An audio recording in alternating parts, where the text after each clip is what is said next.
especially in PCOS patients, where we find difficulties in ovulation induction quite often. I often say this to the patients. PCO patients are really difficult for themselves also and to the treating physician also. Both patient as well as doctor require a lot of patience in handling PCO patient because their ovulation induction gives a lot of challenges in our routine day-to-day practice. So let's start the discussion. To overview my talk today, I will be discussing the following aspects of my talk. First, physiology of follicular development, mechanism of action of oral ovulations. What are the clinical evidence for using these oral ovulations in ovulation induction, especially in PCO patients? What are the safety aspects of these medicines? And what are the guidelines given by the international organizations for using these? And to conclude, I will be putting up summary points or take home aspects of the whole talk. Now, follicle development. What is the role of aromatase enzyme? As we all know, FSH stimulates the granular cells proliferation and which in turn secrete aromatase. LH from the pituitary stimulates the theca cells which in turn secrete androstenedione. So androstenedione is converted to estrogen with the help of aromatase. So aromatase plays a very important role in the whole follicular development. This is a very basic slide, but it is very important to understand this slide properly to understand the subsequent discussion which we are going to follow. Now, as we all know, a lady who is getting regular menstrual cycles, in most of the cases develops a single follicle only. That is the beauty of nature. Now, what is the basic physiology here? Now, the FSH is secreted by the pituitary, which in turn stimulates a follicle. This developing follicle starts secreting estrogen. This estrogen sends negative feedback to the pituitary, which in turn reduces the FSH secretion, thereby reducing the stimulation of other follicles which undergo atresia, and only the mature follicle grows, and that leads to monofollicular ovulation, which we routinely see. Now in IVF, we all do multiple follicular development for the reasons you all know. Now what we do here? We give here exogenous FSH. So the threshold of FSH, the amount of FSH we are giving more from outside. This leads to estrogen feedback not working. So there is a lot of FSH which stimulates multiple other small follicles also. And we have that multiple follicular development in ART cycles. So this is the physiology in a natural cycle and in stimulated cycle. Now, often we see these PCO patients who have anovulation. What is the physiology here? As we all know, PCO patients have inherent high levels of estrogen. So this gives strong estrogen negative feedback, which in turn makes the hypothalamus and pituitary secreting low FSH, which leads to follicular atresia, and there is no ovulation at all. So that is the basic pathophysiology in case of anovulation in PCO patients. So to understand these things is very important to better understand how these molecules are actually working. Now, after physiological aspects, let us go to the mechanism of action of these oral ovulations. Clomiphene citrate. This is a wonderful drug there since decades together, and we have been using it in and out. What is the mechanism of action? It is acting centrally. It binds to clomiphene citrate receptors and depletes the receptor concentrations. So that is the main action of clomiphene citrate at the level of hypothalamus and pituitary. So FSH stimulates start secretion. So the estrogen feedback loop gets interrupted here. And there are more number of follicles which are rescued, and there is multiple follicular development which is seen with help of clomiphene citrate because there is more FSH getting secreted here. Now clomiphene citrate has three modes of action. The primary effect is on the pituitary and hypothalamus, which helps in inducing the ovulation. However, it has also effects on the endometrium and cervical mucus. At the level of endometrium, most of the time we do find endometrium to be slightly suboptimal because of the anti-estrogenic effect. Also, there is reduction in the glandular density. And if we do the color Doppler studies, we see that there is decreased uterine blood flow during the early luteal phase. And at the level of cervix, it acts on the cervical mucus, which changes in quantity and quality.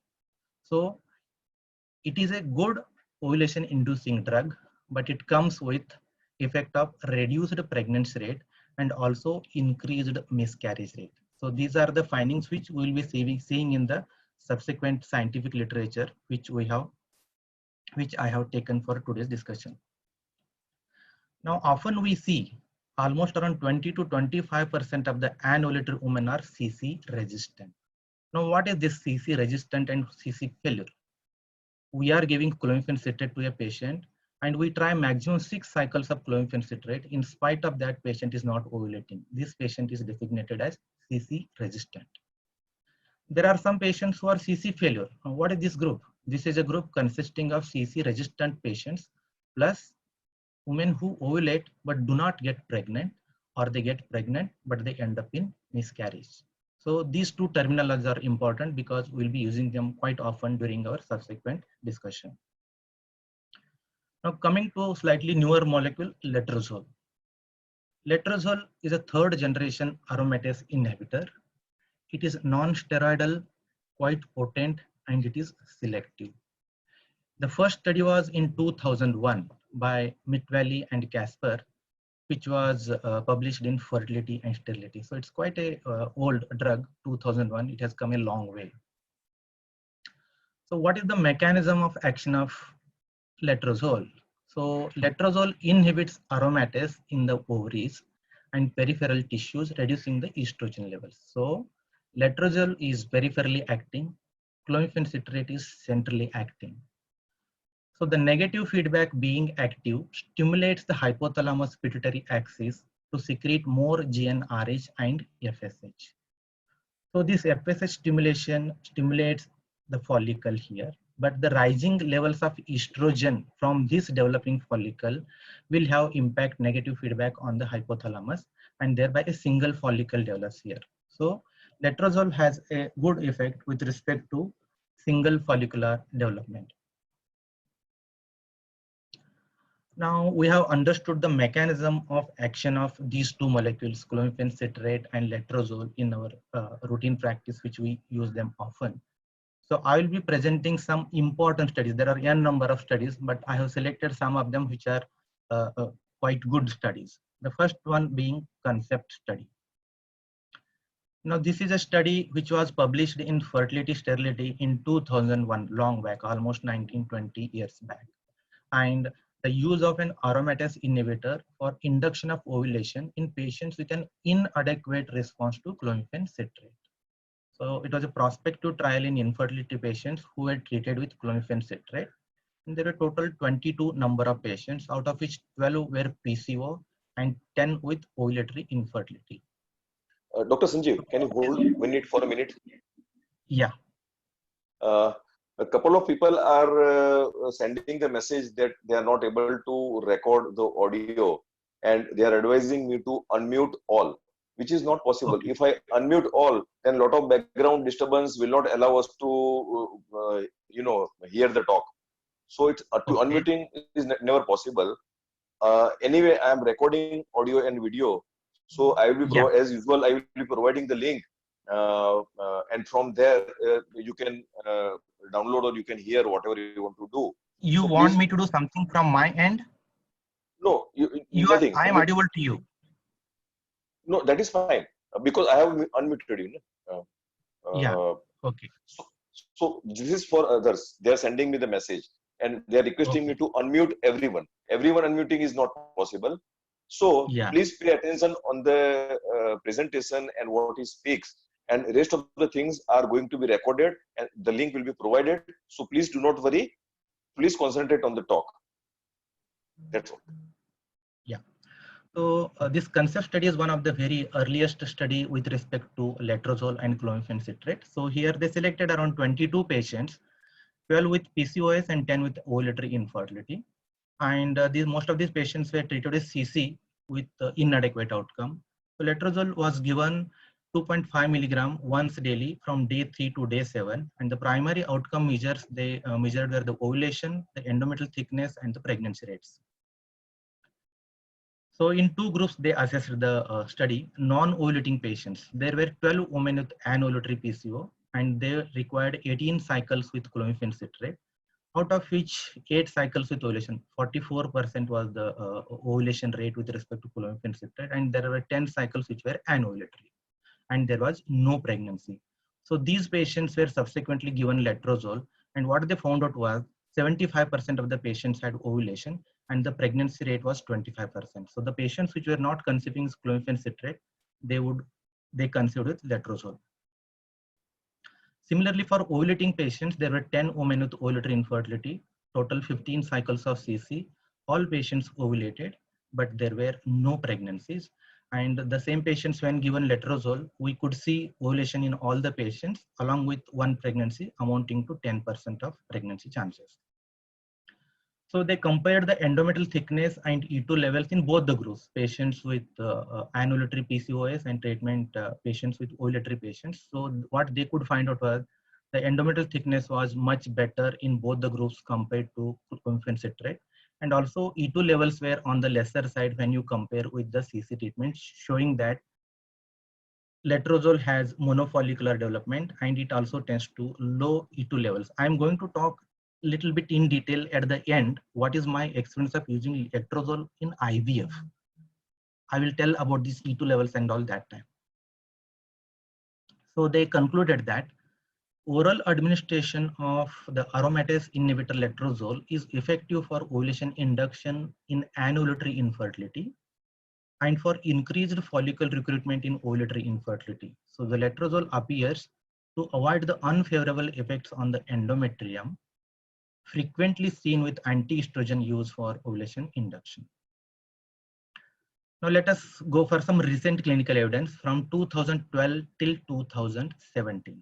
There are some good studies here. So I'll be discussing 3 studies in PCOS. These PCO patients are treatment naive. So one of the study was published in New England Journal in 2014. So it is an original article. Here the letrozole versus clomiphene for infertility in PCO patients were compared. So there were 750 US women aged between 18 to 40 years with BMI of around 35, known case of PCO since 3 to 4 years. And after a natural or a spontaneous or a withdrawal bleeding with mebroxyprogesterone acetate, they were divided into 2 groups, each group having around 370 plus patients. It's a double-blind multi-center study. CC was given 50 milligram one daily from day 3 to day 7, and letrozole 2.5 milligram per day for 5 days.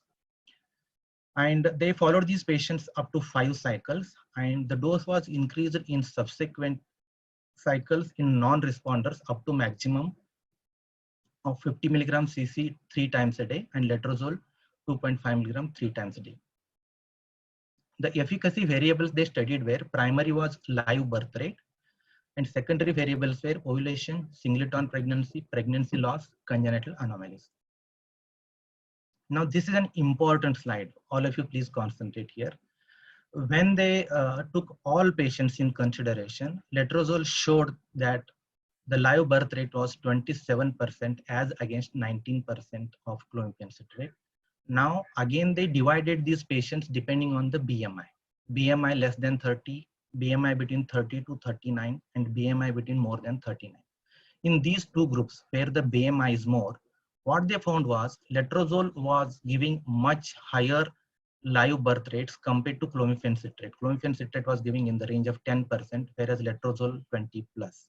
So what they concluded was that letrozole was associated with higher live birth and ovulation rates, and it was superior to clomiphene citrate as a treatment for anovulatory infertility in all women with PCOS, but more so in patients who are obese. So this is a very important take-home message.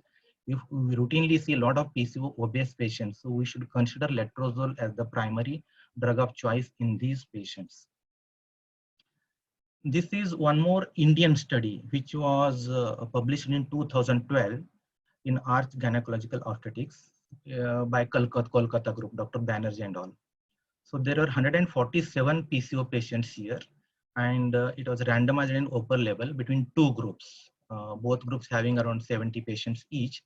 Letrozole 2.5 milligram and CC was given in 100 milligram, and HCG was given once the leading follicle was more than 18 millimeter, and the couples were told to have natural intercourse, and the efficacy parameters were seen with respect to these parameters. So what they found out was that the ovulation rate was, with respect to letrozole, was almost 87% compared to 61% in case of clomiphene citrate. Average follicular diameter was more or less same in both the patients, including the number of mature follicles were also same. However, the E2 levels on the day of HCG were low in case of letrozole, and they were on the higher side with respect to clomiphene citrate. Endometrial thickness was also good here, 8.7 as against 8.7. Both in these cycles, they shown that both endometrium was not affected. Day 21 progesterone levels were higher with respect to letrozole compared to clomiphene citrate, and the pregnancy rate was 28, almost 29% as against 18%. So to conclude, this was an Indian study from West Bengal. So letrozole has beneficial effect on the endometrium, thereby potentially increasing the pregnancy rates after successful ovulation induction in PCOS. Another Indian study, this was done in AIIMS, All India Institute of Medical Sciences, New Delhi, and was published in Journal Human Reproduction in January 2012. So it's a prospective randomized trial comparing the efficacy of letrozole and clomiphene citrate in induction of ovulation in polycystic ovarian syndrome. So again, the number of patients were 204, and they were equally divided into two groups, letrozole 2.5 to 5 milligram for 5 days, and clomiphene citrate in the range of 50 to 100 milligram for 5 days. HCG was given once the leading follicle had reached 18 millimeter, and couples were told to try naturally for having timed intercourse. And the efficacy parameters, as usual in the other studies, number of follicles, endometrial thickness, and other things. And what they could conclude, the endometrial thickness again was better here with respect to letrozole.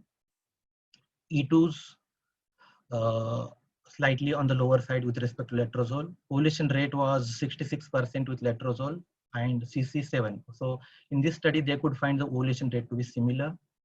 However, pregnancy rate was better, 43% as against 26 in clomiphene citrate, and the live birth rate also almost 40% as against 20%. So this study also concluded that letrozole is safe and better alternative to clomiphene citrate in ovulation induction protocol for patients of anovulatory PCOS, and it may be considered as a first line of treatment for ovulation induction. So we have studied the concept study. We saw 3 studies in PCO patients who were treatment naive. Now let us come to the meta-analysis. So this was published in Gynecological Endocrinology in 2015. So letrozole versus clomiphene citrate in polycystic ovary syndrome. It was a systematic review and meta-analysis by Matthews Roque et al. So there were total 7 studies out of 232 selected. Total number of patients were almost 1900, and they were divided into equal group of 900 plus in letrozole and CC. And there were almost around 5,000 ovulation cycles, again equally between these two groups. So what they measured were, primary outcome measure was the live birth rate, and secondary outcome measures were the ovulation rate, clinical pregnancy rate, miscarriage rate, and multiple pregnancy rates. So what were the results? So the primary outcome of live birth rate was favoring the letrozole in almost all these groups. Coming to the secondary outcome, again, pregnancy rate was favoring the letrozole group in all these studies. Ovulation rate per cycle was same in both the groups. However, multiple pregnancy rate was lower with respect to letrozole, and miscarriage rate was also lower with respect to letrozole. So they concluded that in the meta-analysis, letrozole is superior to clomiphene citrate, considering the live birth and pregnancy rate in patients with polycystic ovaries. Now let us see some studies with respect to PCOS patients who are CC resistant. Now this was one of the studies which were published in 2015 by Chinese group. So 141 Chinese patients less than 40 years, BMI less than 26, CC resistant, PCOS since 3 to 3.5 years. It was an open label RCT. Now here the important thing is that most of the studies, they had compared the CC and letrozole. What they did here was letrozole was compared with PCO drilling, laparoscopic ovarian drilling in CC failure PCOS patients. So what they found out was that ovulation rate with respect to letrozole was 80% as against PCO drilling 66%. Endometrial thickness again was better. Synchronous cycles were better. I will show in my next slide what is this synchronous cycles. Clinical pregnancy rate was 40% with letrozole as against 27% in PCO drilling. In the live birth rate was 38% as against 23% in PCO drilling. Now what they found out was that patients who were taking letrozole had synchronous cycles with respect to the endometrium and the follicular size. A synchronous cycle with a dominant follicle reaching mean diameter of 17 millimeter and endometrium was in the late follicular phase. What I mean by this is that the endometrial lining was correlating to the size of the follicle, what we routinely would expect. But with respect to PCO drilling patients, it's an asynchronous cycle with underdeveloped follicle and pre-transformed endometrium. So endometrium was ahead of the follicle. This is one of the reasons for the low pregnancy rates in that group. So what they concluded was letrozole had superior reproductive outcomes compared with PCO drilling in women with CC resistant PCOS. So this is a very important finding. What we should consider that many times we do see a lot of severe PCO patient. The first thing what comes to our mind is that is such a severe PCO patient, let us take her for PCO drilling. But after going through this study, it appears to me that we can give trial of few cycles of letrozole before going for the laparoscopy if the tubes are open. So letrozole could be used as a first line treatment for women with CC resistant PCOS was the influence of that Chinese study. This is again one more Chinese study published in 2015. Here they compared letrozole plus HMG versus CC plus HMG versus HMG alone. So this is a different kind of study where they have used HMG also. So there were around 255 patients. They were divided into 3 groups with these medications given for ovulation induction. And HCG was given 10,000 units once the leading follicle had become 18 millimeter, and couples were told to try planned relations for the pregnancy. So what were the results here? They could not find much of a difference. So the bluer line is the letrozole plus HMG, the red one CC plus HMG, and HMG alone was the yellow one. So the ovulation rate was not significant. Most of the all these groups had shown similar kind of ovulation rate. Monofollicular development was statistically significant. So letrozole plus HMG had more of monofollicular developments. With respect to the clinical pregnancy, again, there was no statistically different this thing here. Most of the pregnancy chances were around 23 to 24% only. So they also saw the other parameters. They compared between letrozole plus HMG and only HMG. So the duration of treatment, total amount of HMG required were lesser with respect to letrozole group, and also the E2 levels were on the lower side in letrozole group. Also, they compared between letrozole HMG and CC HMG. Again, here the duration of treatment was more or less same, but statistically significant. Total amount of HMG in letrozole was on the lesser side. E2s were also statistically significant, what they have mentioned. And to conclude, what they conclude was that letrozole in combination with HMG has reduced risk of OHSS in CC resistant women with PCOS. This is very important. Note this point, because when you start using letrozole in IVF, you will definitely give a lot of importance to this. And that is my personal experience, which I'm going to tell at the end of my talk. more appropriate in patients sensitive to gonadotropin.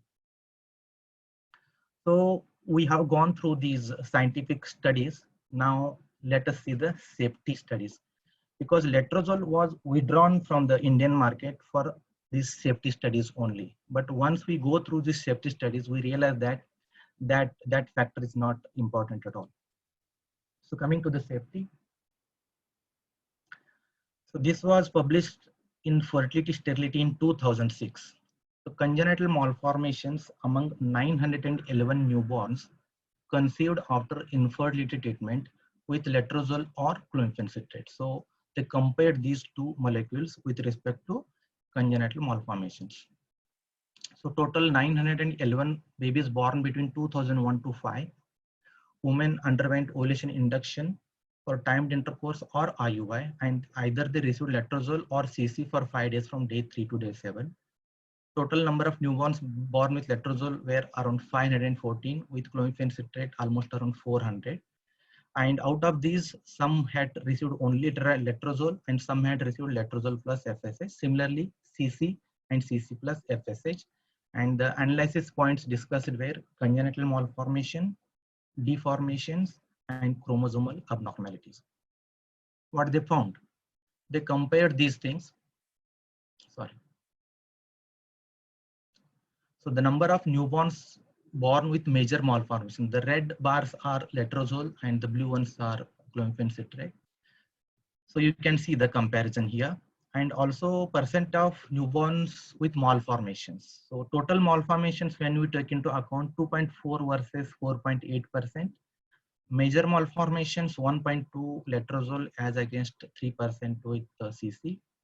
Ventricular septal defect 0.2% versus 1%. Cardiac malformations 0.2% versus 1.8%. So what this study concluded was that there was no difference in overall rates of major and minor congenital malformations among newborns born from mothers who conceived after letrozole or CC treatment. It appears that congenital cardiac anomalies are less frequent in letrozole group. The concern that letrozole used for ovulation induction could be teratogenic is unfounded based on this data. That is an important inference which is drawn from this study. Now there was one more study which was published in 2017 in human reproduction by Tatsumi et al.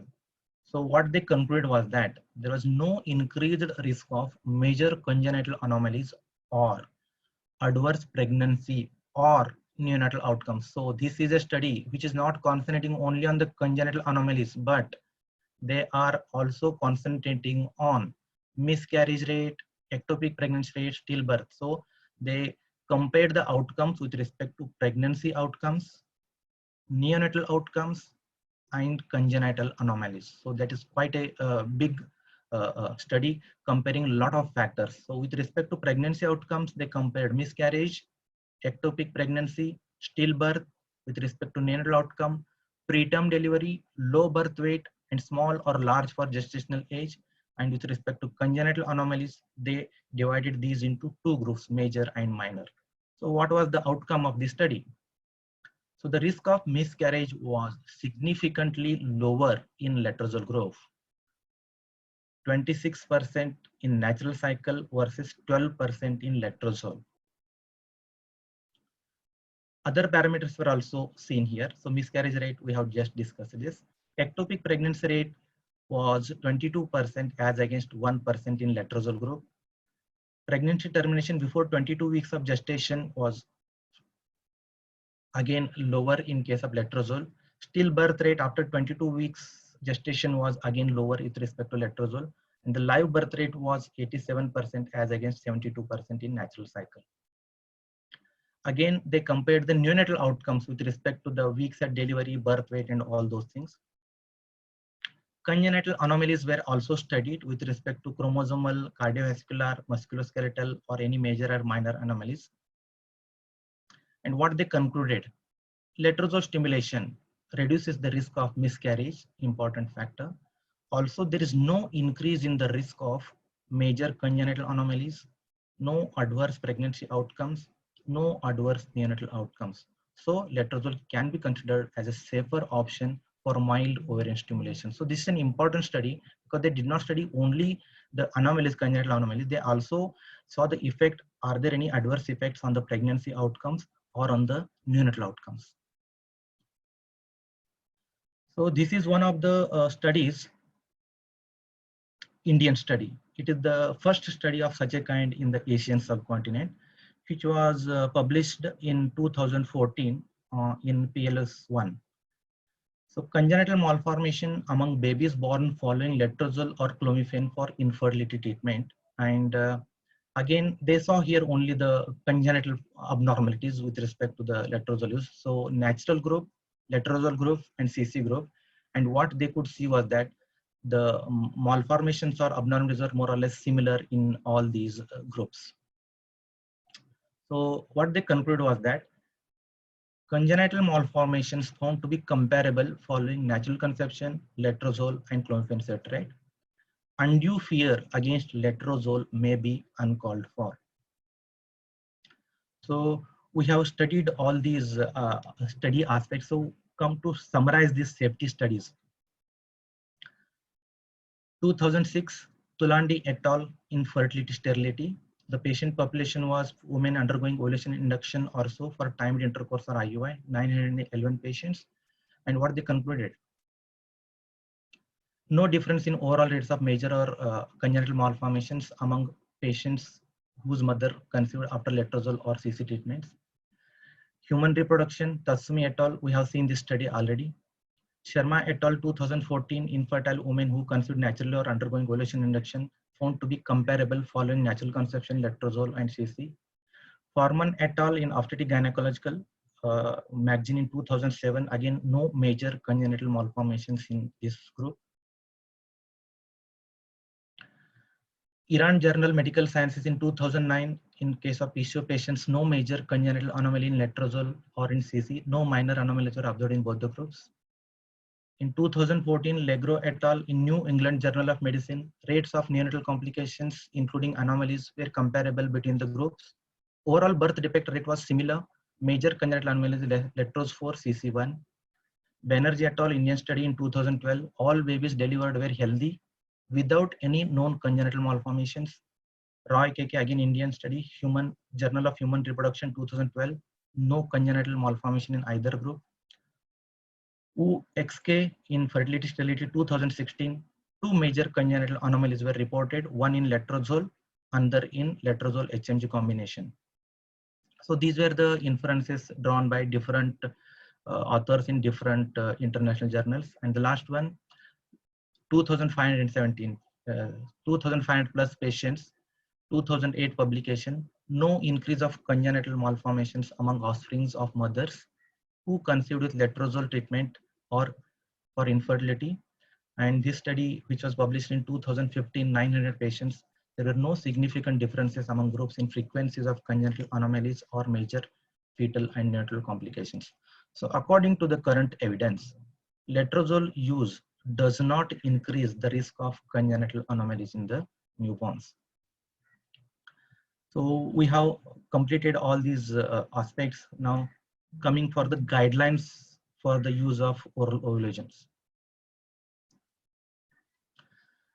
What does American College of Obstetricians and Gynecologists say? In 2016, they told that letrozole should be considered as a first-line therapy for ovulation induction in patients with PCOS and BMI of more than 30 because increased live birth rate compared to CC. This study in detail we have seen. WHO guideline 2016, again CC or letrozole should be, both of them you can use as a first-line pharmacological therapy to improve the fertility outcomes in women with PCOS and anovulatory infertility with no other infertility factors. So almost all these studies say that for PCO patients, these are the letrozole is a better, or you can use CC also.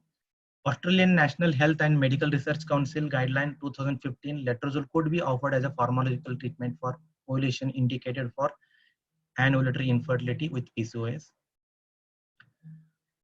Androgen Access and PCOS Society, again 2014, treatment for women with PCOS and anovulation infertility should begin with oral agents such as CC or letrozole. Endocrine Society in 2013, CC or comparable estrogen modulator such as letrozole as first line of treatment for anovulatory infertility in women with PCOS. Now, what are the advantages of letrozole over CC? Most of the studies have already told it. I'm just summarizing them. The mode of action, it is selective estrogen receptor modulator acting centrally at the level of hypothalamus and pituitary. Letrozole is an aromatase inhibitor acting peripherally. Half-life of clomiphene citrate is long, 5 to 7 days, as against letrozole, which is just 45 hours. Anti-estrogenic effects are seen more often with clomiphene citrate in the form of thin endometrium and altered cervical mucus, which is not seen with respect to letrozole. Favorable cervical mucus and thick endometrium. Uterine blood flow is decreased here, increased here. Miscarriages are possibly high in CC because of the thin endometrium and decreased blood flow. Less incidence in letrozole. OHSS risk is high in CC because of the multiple follicular growth. Here it is low. Multiple pregnancy chances are high in CC because of the more number of follicles getting recruited, which is low in case of letrozole. Now, what are the protocols for using letrozole? Routinely, we know that it should be used 2.5 milligram for 5 days starting from day 3 to day 7. But there are some other protocols also. This extended protocol, it is used for patients who have got CC resistance. So we can give it a 2.5 milligram OD from day 1 till day 10 continuously. Advantages are that more mature follicles versus normal protocol, more pregnancies versus normal protocol. Superovulation protocol. In this 5 milligram for 5 days, day 3 to day 7, most of us, we are used to this dosage. More follicles versus normal protocol, higher pregnancy rate versus normal protocol. TEPA protocol, ovulation induction in clomiphene resistant PCO. Initially, one can try 2.5 milligram, then go on increasing to 5 milligram or 7.5 milligram. Dose stepped up in the absence of response in the previous cycle. So lower complications as dosage is optimized.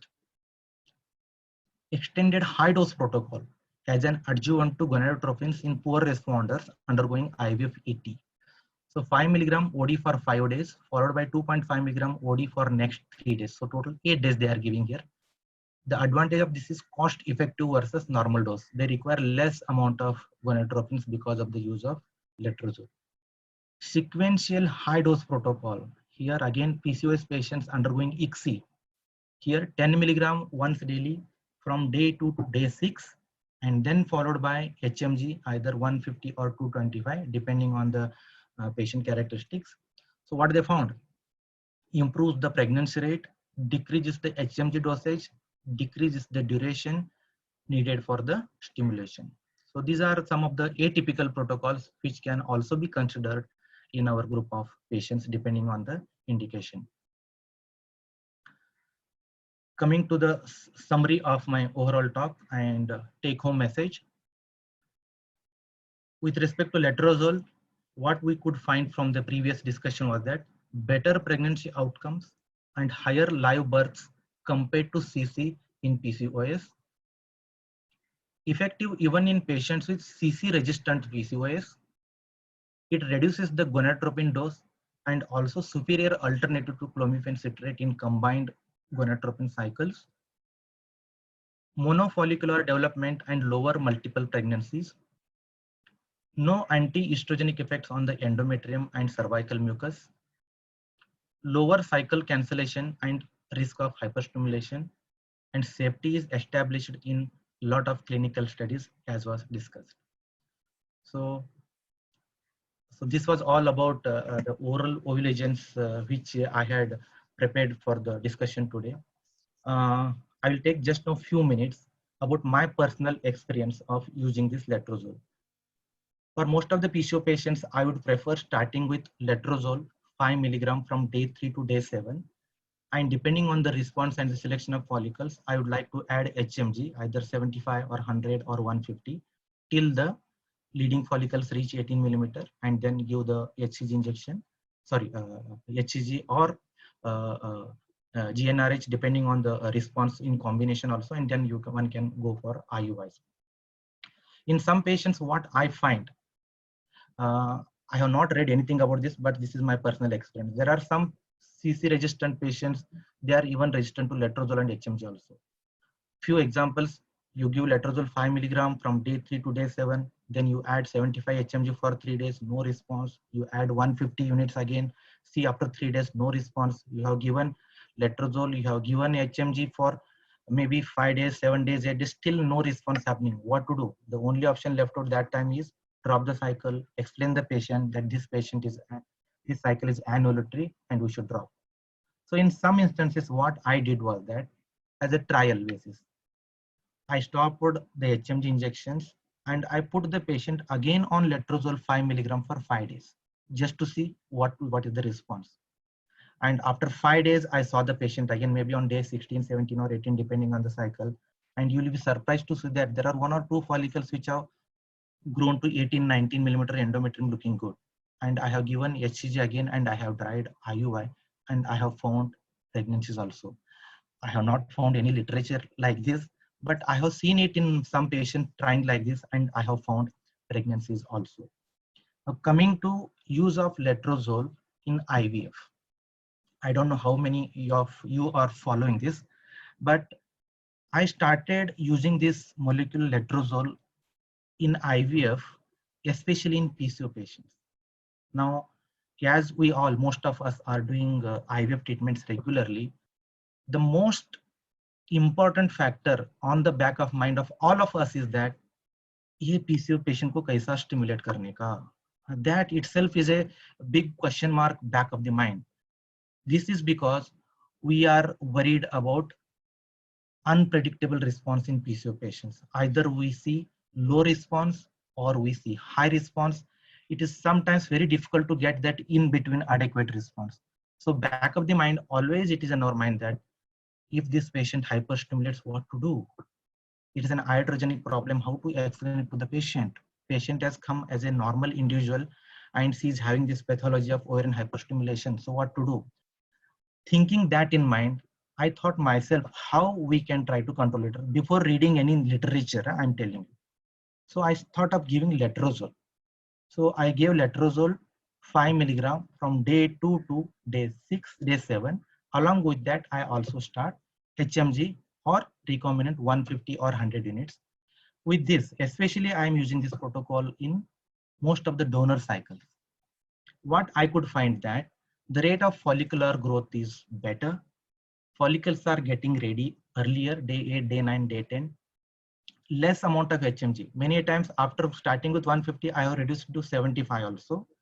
The most important factor here is that the E2 levels are very low because letrozole is an anti-estrogenic effect.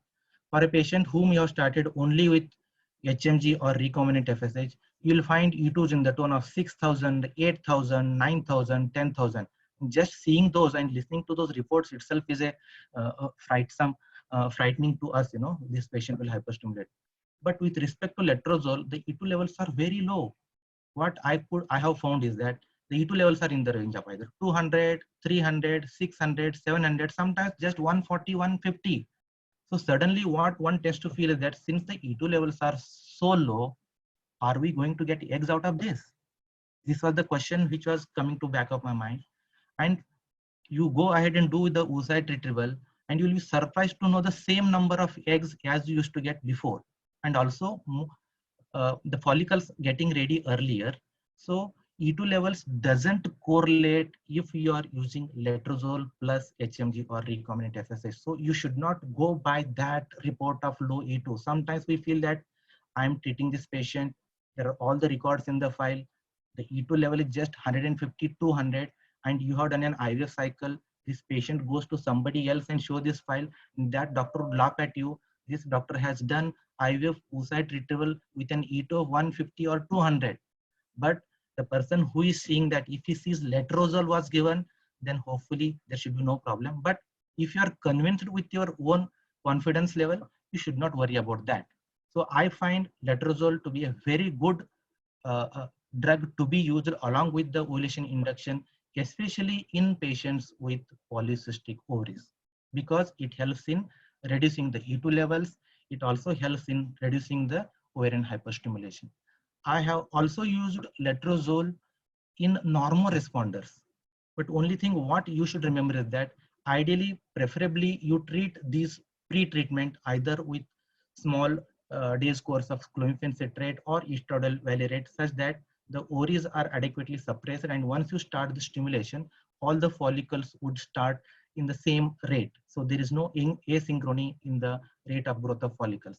I have also found many patients where there are severe PCO patients and you find that the follicular asynchrony is there. There are some follicles which are ahead, there are some follicles which are behind.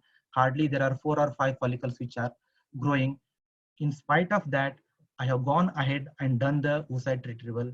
You get either 4 or 5 eggs, out of which you get 2 or 3 embryos. I have transferred in fresh cycles also. In spite of E2 levels being low, patients have conceived. Only thing what I take extra precaution is that since the E2 levels are low, your post pickup support should be little on the higher side with respect to estrogen and progesterone. And also to some patients, I do add a little bit of HCG injection to slightly stimulate these ovaries to produce endogenous estrogen and progesterone, thereby taking care of that low E2 levels at the time of ovulation induction. So I feel if you are convinced enough, you should try these protocols of letrozole in ovulation induction for IVF patients. So Dr. Rajesh Koradia, I think I have covered most of the things. If there are any other things we can discuss. No, you have said so many interesting things, and it is, I have penned down certain important points which is to be requires to be discussed, and which has initiated new thoughts in the mind. But I will restrict myself because Dr. Sweta Agarwal is waiting to deliver her talk, and once her talk is over, then combinedly we will all the question and answer tomorrow. Is it fine for you, Dr. Khote? Are you available? Yeah. No. Yes, no problem. You're available. So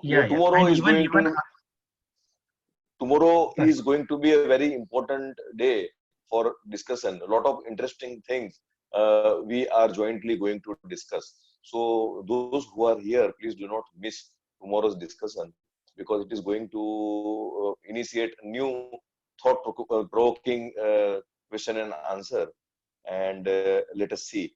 So thank you very much, Dr. Sanjeev. It was a nice, absolutely brilliant lecture, and a couple of your the tips based on your practical experience was quite interesting and worth incorporating in our day-to-day practice of IVF.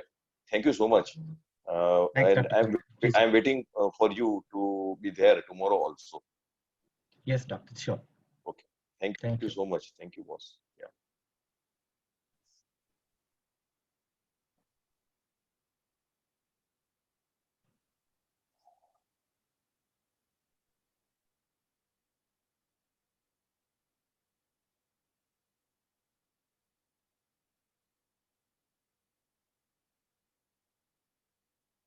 Hi, Dr. Sweta. Hello, Dr. Rajesh sir. How are you? Fine. I'm fine. Yes.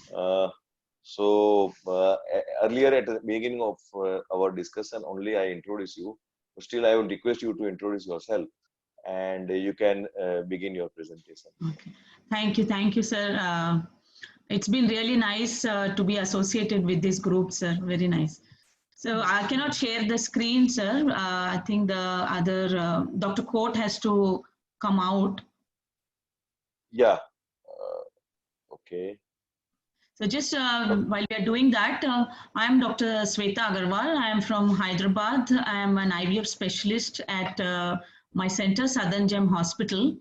I have about 17 years of experience in this field, and out of these 7 years I have spent in Australia, where I was trained in my infertility, reproductive endocrinology and laparoscopic surgery, and I've been practicing now in Hyderabad. I know Dr. Rajesh sir for a while, and I've been associated with this group, and I really am enjoying to be a part of this group and this kind of selfless teaching. I think we cannot get anywhere. In my last 17 years, I've never experienced such a thing. So it's really nice. I'm really thankful to Dr. Rajesh sir to let me be a part of this teaching activity, sir. Thank you so much. It's our pleasure.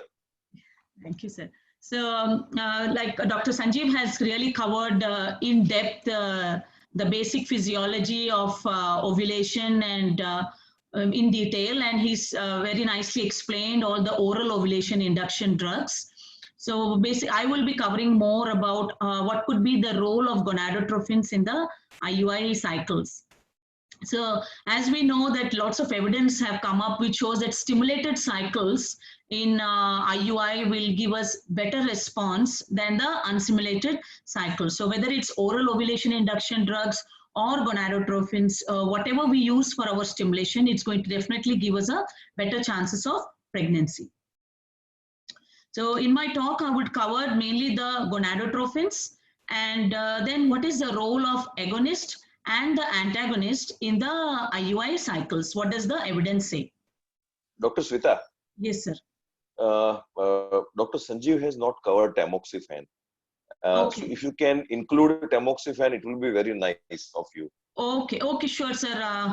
I had deleted my slide from this, but I'll talk about tamoxifen. Orally, verbally you can. Yeah, definitely. Okay. So with tamoxifen, as we know, it's a selective estrogen receptor modulator. The mode of action of tamoxifen is very much similar to the clomiphene. It is anti-estrogenic. So it because of its anti-estrogenic effect in the hypothalamic pituitary axis, it's going to increase it blocks the estrogen receptors and increases the FSH production in the hypothalamic pituitary axis and helps in the follicular development in similar lines with the estrogen. The advantage with the tamoxifen is the anti-estrogenic effect on the endometrium is very less. So particularly we try to use tamoxifen in cases where there was a not good response with the clomiphene in the previous cycle because and sometimes, you know, when we did not have letrozole available, when there were queries about its safety and effect on the congenital anomalies and malformations. So when we were not having a good response with CC, we were looking at tamoxifen. But now since we've got letrozole available, the use of tamoxifen has come down a little bit. And when we use tamoxifen, we recommend using about 20 milligrams daily from day 2 of the cycle for 5 days. And if there is no response with 20 mg dose, in the subsequent cycle, we can increase to about 40 milligrams twice a day. And if after 2 cycles of 40 mg, if there is still no response, then we call it tamoxifen resistant cycles. So this is about tamoxifen.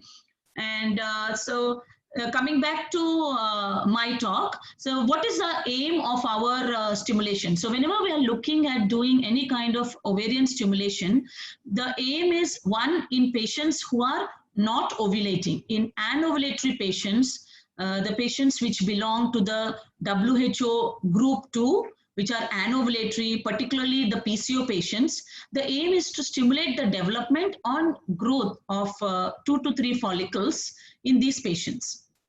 But sometimes we do ovarian stimulation and even IUI in patients who are normally ovulating, like patients where there is an indication is male factor infertility or unexplained infertility or minimal to mild endometriosis. The aim in these patients is to enhance the chances of conception by increasing the number of oocytes which are available for fertilization.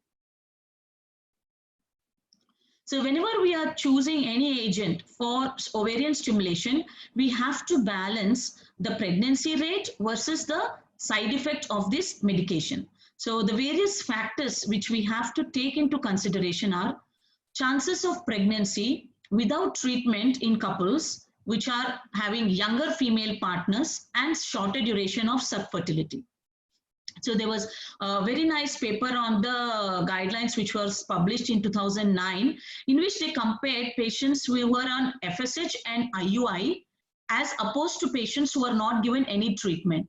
When they looked and analyzed these women, they saw that women who were 32 years or less than that, waiting for the, and when the infertility was less than 2 years duration, just trying naturally was not different in the success rate compared to giving FSH and IUI. But in couples where the female age was more than 32 and the duration of infertility was more than 3 years, definitely these groups benefited 3 times more than trying naturally. So definitely the age of the female partner and duration of infertility become a very big factor on deciding the type of medication and the mode of treatment what we choose. And then the various compound and the doses which we use for stimulation are important. The intensity of the monitoring of the ovarian response, the access to ultrasound, and if the patient is available for regular follow-up for ultrasound in your clinic. The willingness to cancel the cycle if there are more than 2 large dominant follicles. This is also very important because as we know, if there are more number of follicles, it will lead to complications such as multiple pregnancy and OHSS. So we have to balance the pregnancy rate versus the side effects whenever we are choosing any type of protocol in our stimulations of IUI. This is a very nice paper from 2008, which talks about the number of stimulated follicles and your pregnancy rate. This was a meta-analysis looking at about 11,600 cycles, which shows that compared to 1 follicle, if you had 2 follicles, there was a 1.6% increase in the pregnancy rate. And if there were 3 follicles, there was a 2% increase in the pregnancy rate. So the pregnancy rate had doubled up. But having said that, the increase in the number of, the goal of stimulation should be to have 2 or 3 dominant follicles, not more than that. Because the more the number of follicles, it increases the risk of multiple pregnancy, which we do not want. So this is a paper from 2005, which looks at high order multiple pregnancy rate was over 50% when 9 or more follicles beyond 10 mm in diameter were present. So it's not only the number of the dominant follicles which are there, the follicles which are more than 16 mm, it's not only that, but also the follicles which are around 10, 12 mm in size. So if there are a number of 9 or more follicles, if they are more than 10 mm in size, this itself increases the risk of multiple pregnancy. And this study looked at about 4,000 IUI cycles. So coming to the gonadotrophins, how does these gonadotrophins act? The action of the gonadotrophins is directly on the ovaries. The response is dependent on the dose of the medication which you use. The titration of the dose is possible. If you see the patient is hyperstimulating or understimulating, you can alter the dose of the medication. The exact time to ovulation can be predicted and you can time your IUI accordingly. And the anti-estrogenic side effects of clomiphene can be avoided if you're using the gonadotrophins. So gonadotrophins, often we can start off with gonadotrophins directly in your IUI cycles, or we can use gonadotrophins in cases where there are CC or letrozole failed cycles. So coming to the different protocols which we can use in our IUI cycles with the gonadotrophins. The first protocol which I will talk about is the conventional step-up protocol. The main aim of this protocol is to maintain your FSH level above the threshold value, the value at which the follicles will start to grow. So in this, we can start with about 50 to 75 IU for an IUI cycle on day 2 or 3 of the menstrual cycle. Either it's a spontaneous menstruation or with the withdrawal bleeding. We can even start with 37.5 depending on the starting dose. Again depends on the age of the patient, the antral follicle count of the patient, response to the previous stimulation, the BMI, and the smoking. So the dose, we call the patient back after 5 to 7 days. If there is no adequate response, you can increase it by 37.5 to 75 IU. And if a follicle response is adequate with whatever dose has responded, you continue with the same dose until your follicle is 18 mm in size, and then you trigger the cycle and time your IUI. The advantage of this is more than with this protocol is you get a lot of follicles, so there is an increased chance of pregnancy. But because the initial FSH doses are high, it can lead to multiple follicle growth. So the follicles which are likely to go into atresia, they catch up the growth, and there is multifollicular development, which will lead to increased risk of multiple pregnancy and also a risk of hyperstimulation. So the next protocol is the step down protocol. The step down protocol, it tries to replicate the normal physiological hormone response of FSH in a natural cycle. So in this protocol, we do a starting dose of 100 to 150 IU from day 2 or 3 of the menstrual cycle. And then we gradually decrease the dose of FSH or HMG by 37.5 or 50 IU every 3 to 5 days until your follicle is 18 mm. And then you trigger your ovulation and time your IUI. The advantage with this particular protocol is it more reflects the normal physiological response of the FSH in the cycle. So the chances of having monofollicular development is better with this protocol. The chronic low dose protocol. This is one of the protocol which is most suitable for patients with PCO. In this, we can start initially with a very small dose of 37.5 up to 75 IU. You can start depending on the various parameters we need to consider before deciding the starting dose. And the patient is continued on the same dose for up to 14 days. The first increment in the dose is only after 14 days, either by 50% of the starting dose or by 37.5 IU. And then we continue on the same dose, and the next increment is only after 7 days. So as we know, the patients with PCO, they are very sensitive. So we have to give them a little bit of time to adjust to the dose and respond. So the dose increments in this can go maximum up to 225 IU. Once you see the dominant follicle, you can trigger and time your IUI. The advantage of this protocol is it leads to monofollicular development, and I've been using this protocol for a long time and have seen that the response to the patients is very good. The only downside in this protocol is it takes about 28 to 35 days on an average with these patients. So the patients need to be counseled very well when you do this protocol, and both the patient and the doctor has to be very patient. But this protocol really works very well in some resistant PCOS patients. In order to overcome sometimes the disadvantage of this long protocol, we try to use the low dose protocol. In this, the starting dose is 37.5 to 75 IU, and the dose increments we can do every 7 days. So once you increase the dose of the gonadotrophins, if you continue the dose for 7 days, then you are likely to see a better response. Don't change the dose frequently. So, and then again you increase the dose and wait for the dominant follicle of 18 mm. So in some patients, we may like to do combined oral ovulations with gonadotrophins. So when you're planning for this protocol, it is from day 2, we give either CC or letrozole for 5 days. And then from the 7th day onwards, we start the patient on 37.5 or 75 IU of gonadotrophins is added, and you continue on the same dose until you reach a follicle of 18 mm.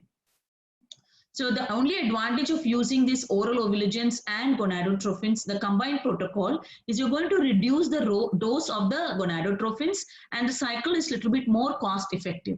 Apart from this, there's no major advantage as compared to using only the gonadotrophins. So now let us look at some of the clinical trials to see what does they say. So here is a study which was comparing gonadotrophins versus oral ovulagens in the IUI cycle. So this is a study from Erdem and his group in 2015. This says that the gonadotrophin use has proved to be superior to improve the clinical outcomes of IUI compared to other controlled ovarian stimulation protocols such as with CC and letrozole. So in his group, he used recombinant FSH of 75 IU in 109 women, and another 110 women received 100 mg of CC. In both the groups, he found that the cumulative clinical pregnancy rate and live birth rate per patient were significantly higher in the gonadotropin group as compared to the CC group. But there was no significant difference between the gonadotropin and CC group in terms of multiple pregnancy rate. So what they did is, in this particular study, any woman who had more than 16 mm, more than 2 follicles, which were more than 16 mm in size, they had cancelled. They had followed a very strict criteria of cancelling if there were more than 2 follicles of more than 16 mm in size. So because of this, the risk of multiple pregnancy was low with a very high pregnancy rate. Now, this Cochrane database review from 2009, which was a very good study, which looked at comparison of the oral anti-estrogens, the gonadotropins, with and without the agonists in IUI cycles in women with subfertility. So in this, they included about 43 trials involving about around 4,000 women were included in this study. This was a meta-analysis which clearly shows that gonadotropins, they are the most effective drugs when IUI is combined with ovarian hyperstimulation. And they recommended that gonadotropins should be applied on a daily basis. So there is no role of using alternate day gonadotropins. Once you start the gonadotropins, they should be continued on a daily basis. They recommended that the low dose protocols are advised, since pregnancy rates do not differ from that of high dose regimen, but significantly it increases the risk of multiple pregnancy and OHSS. Doubling the dose of daily gonadotropins from 75 IU to 150 IU, it does not result in improvement of the treatment outcome, while it significantly increases the chance of achieving a multiple pregnancy. This study also recommended that urinary versus recombinant gonadotropins did not show that any one type of gonadotropin is superior to other. So it shows that both the recombinant FSH or HMG, we can use either of the two in our IUI cycles. It just depends upon the cost factor and the availability and the choice of the patient and the clinician. So there was no benefit of adding GnRH agonist or antagonists in the IUI cycles. This is also recommended by this study. So this is another randomized controlled trial which was comparing gonadotropins with the oral ovulagens. In this, they included 180 infertile women who failed to conceive even after 3 cycles of CC. In this, the first group, they received 5 milligrams per day of letrozole, and then the second group received 100 milligrams day of clomiphene from day 3 to 7 of the cycle. In both these groups, HMG was administered every day, starting on the day from 6th to 8th of the menstrual cycle. And the trigger was given when 2 follicles of more than 16 mm, and then the IUI was performed after 36 hours. What did this study conclude? That number of mature follicles, cycle cancellation, and abortion rates were same. So whether you used CC with HMG or you use letrozole with HMG, then follicles, it was similar mature follicles and all, but the endometrial thickness was higher in the letrozole plus HMG group. Chemical and the clinical pregnancy rate were much higher in the letrozole group, but the ovarian hyperstimulation was significantly higher in the CC plus HMG group. So it concluded that letrozole along with HMG can be a good alternative to CC with HMG with fewer side effects. So letrozole and HMG might be a better option when you're trying to combine the oral ovulagens along with the gonadotropins to reduce the cost of the cycle. And this is another study which compared the effects of letrozole along with HMG. In this, there were about 1,000 IUI cycles were included. The couples were divided into 3 groups. One had natural cycle IUI. In another group, letrozole with IUI. And in the third group, letrozole plus HMG with IUI. So what did the study? This was a Chinese study, which was a very recent study from 2019. So this study concluded that letrozole plus HMG protocol of ovarian stimulation in IUI can improve the follicular development, increase the thickness of the endometrium, significantly increases your live birth rate, but it does not significantly increase the multiple pregnancy rate. So again, letrozole with HMG is a good combination if you want to not use just only gonadotrophins. Then this is a Cochrane review from 2011, which compared the recombinant FSH with the HMGs. So 42 RCTs were included in this study, which involved 9,600 couples. There was no difference in the live birth rate or OHSS in comparison of recombinant FSH with urinary gonadotrophins. Recombinant FSH with purified FSH was compared with highly purified FSH, but there was no difference in the live birth rate. The recombinant FSH with HMG or highly purified HMG shows slightly lower live birth rate in the recombinant FSH group, although the difference was not significant. So what did this study conclude was all gonadotrophins are equally effective and safe, and the choice of gonadotrophin depends upon your availability, the cost, and the convenience. So finally, any gonadotrophin is fine. The Eschere group, Capri workshop group, this was a meta-analysis which reported that live birth was significantly more likely with IUI and ovarian stimulation than with IUI natural cycle in unexplained infertility. So the effect was modest, which means that there was one additional pregnancy with every 12 IUI cycles with gonadotrophin stimulation compared to no stimulation. And they had analyzed lots of around 10,000 cycles, and they found that 98% of the IUI cycles, people were using controlled ovarian stimulation. Then the most commonly used medication was gonadotrophin in about 95% of the cycles. So this graph, if you see this study, you see the diamond is on the right side. So this is a group which favors only IUI, and on the right side is a group which favors FSH plus IUI. So but the diamond on the right side, which shows that the FSH with IUI is better.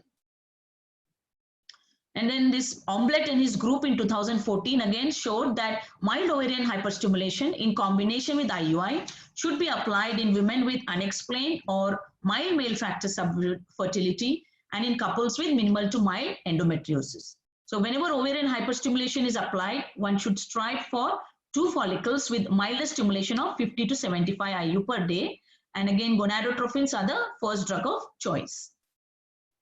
So now when we have decided, the gonadotrophins for the stimulation and the choice of gonadotrophins we have discussed. Now, how will you monitor your cycles? Monitoring of the cycles whenever they are on gonadotrophins is a little bit more aggressive compared to monitoring when you are on the oral ovilegins. We try to do a baseline scan on day 2, and then subsequently we start the gonadotrophin, and the next subsequent scan is 4 days later to see the response. And if the response is adequate, you see around at least 1 or 2 follicles of 10 to 12 mm in size, then you can continue with the same dose and call the patient after 3 days. And once you see the follicles around 16 mm, maybe a daily scan is better. And then once you see a dominant follicle of 18 to 20 mm, you can trigger and time the IUI. When do you say that your ovarian stimulation is optimal? Ovarian stimulation is considered optimal if there are 1 to 2 follicles of 18 to 20 mm in size and your endometrium is 7 mm or more and it's a trilaminar endometrium. It was recommended that you should cancel the cycle or you should resort to IVF if there are more than 4 follicles of 16 mm or more, and if you have more than 8 follicles of 12 mm or more, and if the E2 levels are more than or equal to 1500 picograms per ml. Now coming to what is the disadvantages of controlled ovarian stimulation in your IUI cycle. The main disadvantage of the ovarian stimulation is 24% of the IUI cycles.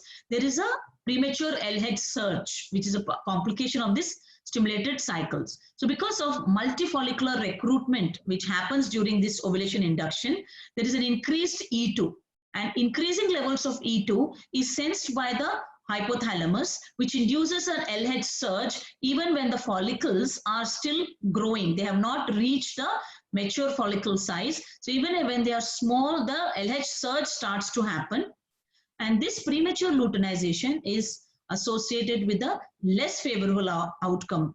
And what does this do? It causes your oocyte quality to become poor. It reduces the fertilization rate, and it reduces your implantation rate. So this is something which we do not want to do see in our IUI cycles.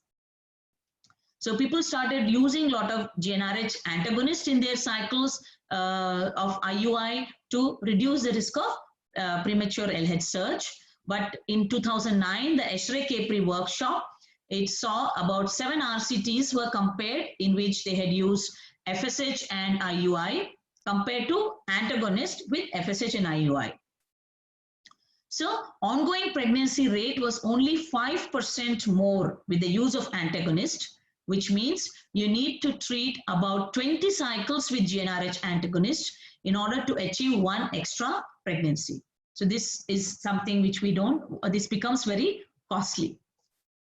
So if you look at this Eschrey-Capri group where it does not favor an antagonist, and then it favors the antagonist, which shows that with an antagonist there's only a 5% better pregnancy rate.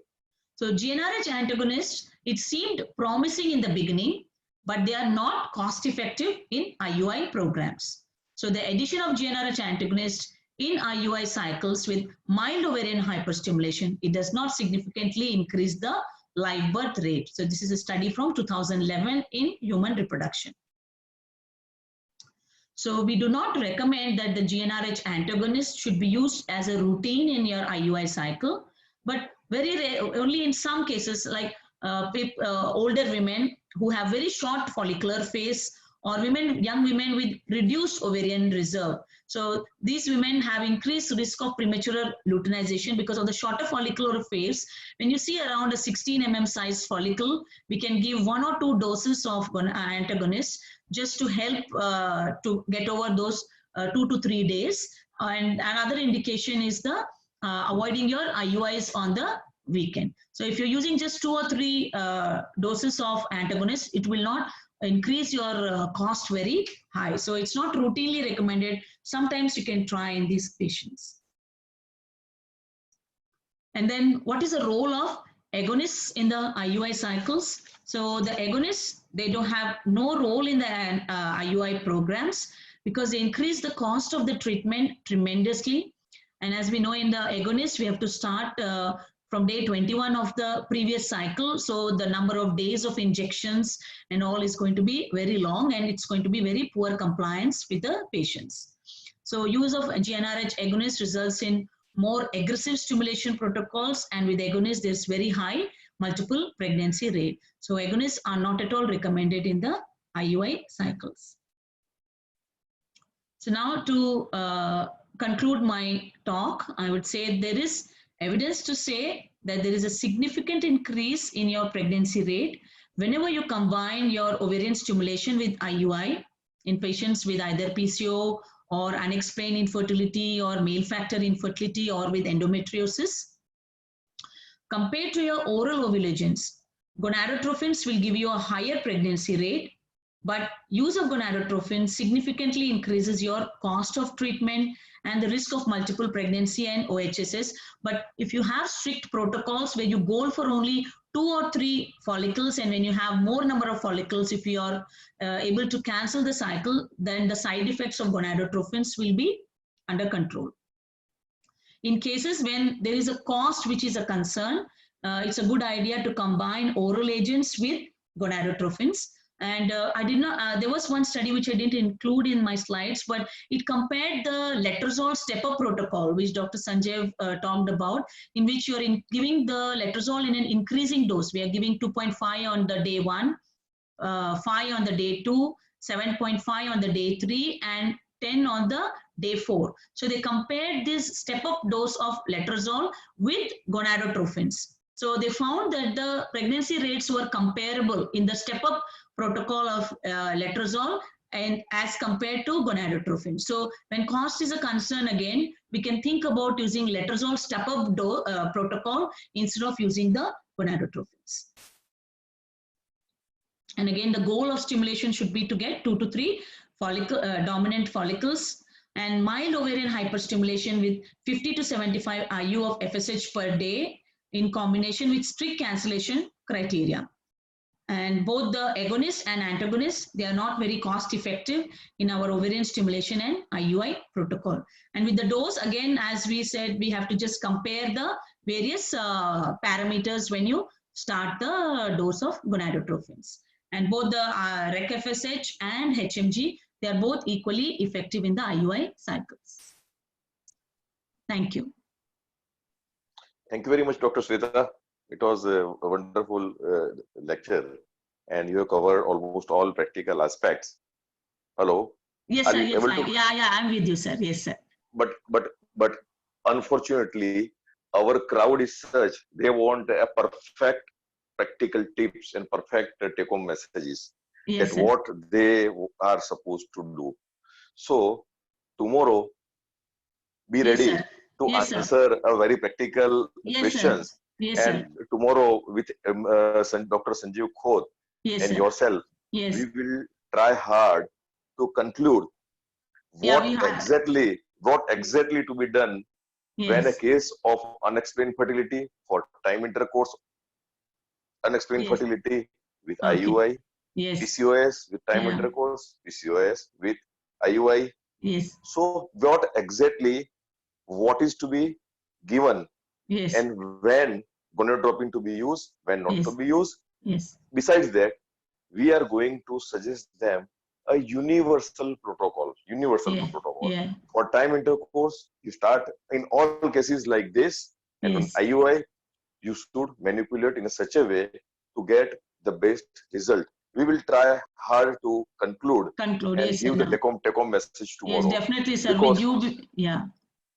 Because our whole crowd, they are very learned people, all are, and they are all, most of them are IVF community. So they know, of course, a couple of studies which you all have provided has given definitely insight. But at the end, we combine together, me, you, and Dr. Sanjay Khote. We are going to give a clear-cut message rather than based on guidelines that what should we do. Tomorrow is going to be a very interesting discussion, and we will take out a lot of interesting questions.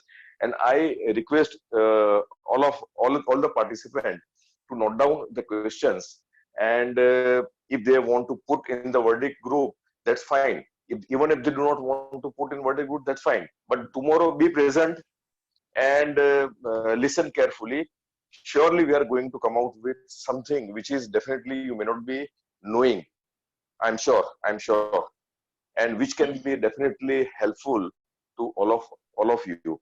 That is for sure. So till that, keep thinking on oral ovulation and gonadotropin in non-IVF.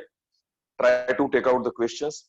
Try to recollect the cases where you face some difficulty and how it is to be rectified.